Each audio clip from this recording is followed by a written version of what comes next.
Hi guys, my name is Stephanie and you're highly welcome to my YouTube channel.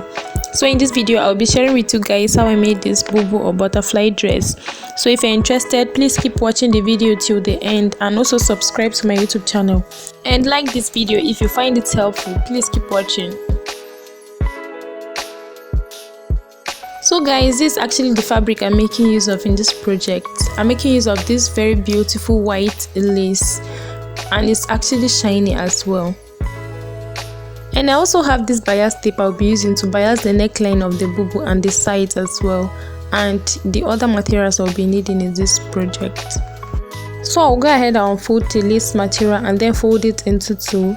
I've actually done that. I've gone ahead to unfold the fabric and then I folded it into two, as you can see, and then I'll still be folding it again. Since I'm cutting both the back piece and the front piece together, I'll just fold everything at once, as you can see in this video.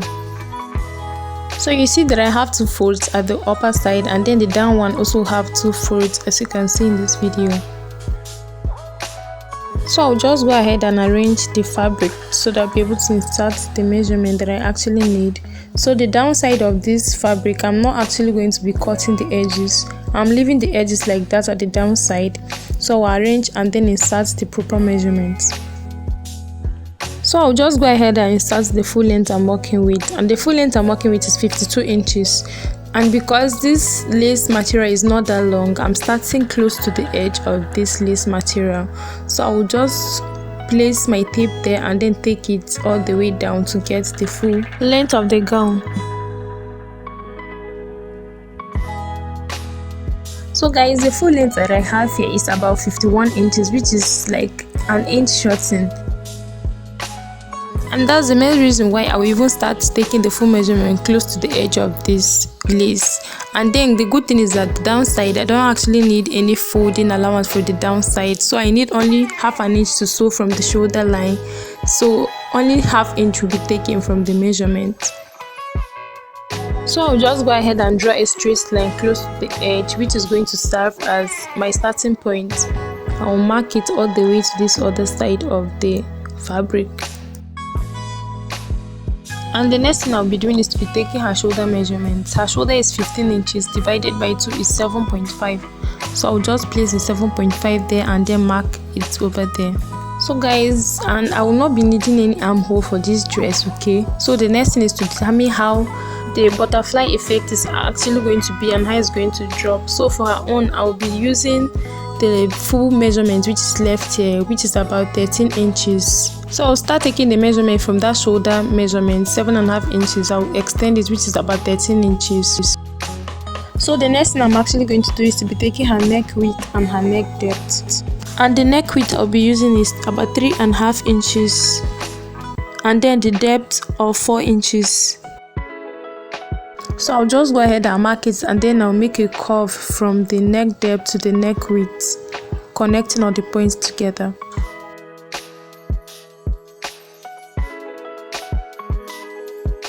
So the next thing to do is to be slanting the shoulder slope.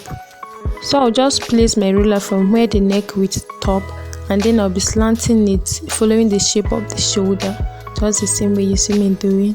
I'll slant it from the neckline to the end of the fabric.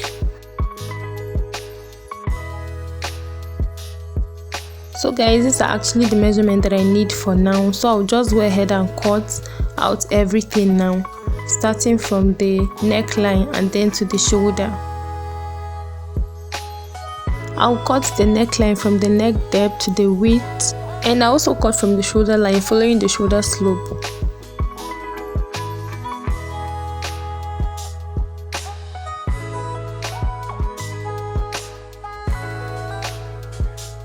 And I also separate the side as well.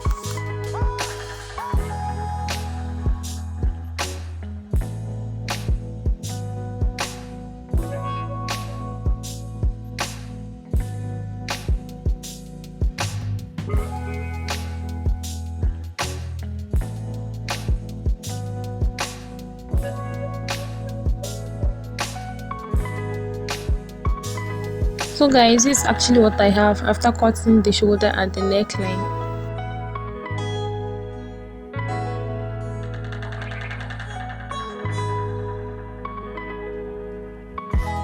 So the next thing I'll actually be doing is to be biasing the neckline, and then I have this white bias that I'll be using.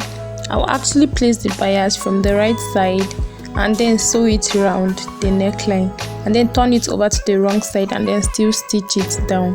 So I'll open the bias up, place it on the right side of the lace and then turn it over to the wrong side and then still stitch it down.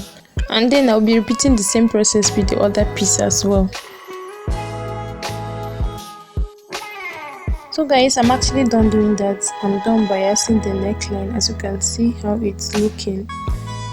And I also did the same thing to this other piece as well. Place the bias on the right side, sew it round and then turn it to the wrong side and also stitch it down. So the next thing I'll do is that I'll open up the two pieces and then I'll place with the right sides facing each other so that I'll be able to stitch the shoulder line.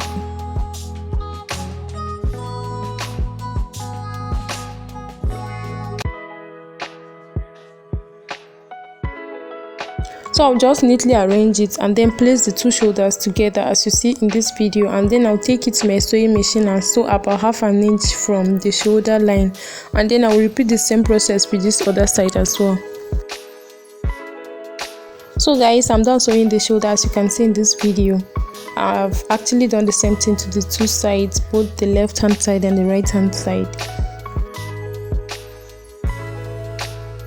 So the next thing I'll be doing is to be biasing the sides of this bubu, and for the downside there is no folding for the downside like I said earlier. So the next thing is to be biasing the sides, and then I have my white bias here. I'll still be placing it from the right side of this fabric. I'll place the bias, open up the bias and place it on the right side, sew it round and then turn it again to sew from the wrong side to stitch it on the fabric. And I'll also be repeating the same process at the other side as well. I'll place it on the right side of the fabric, sew it round, turn it to the wrong side and then stitch it on the fabric. So guys, it's actually the final look of the bubu dress. It's actually unfortunate that I lost the last clip of the dress, but what I basically did was to divide all my round measurements by 4, and then I inserted from the bust point, waistline, hip point and then the hem of the dress. I inserted and added 1 inch for ease and then stitch from the bust point to the downside, and I stitched from the right side, not the wrong side. So thank you so much for watching. Please don't forget to subscribe and I hope to see you in my next video. Bye.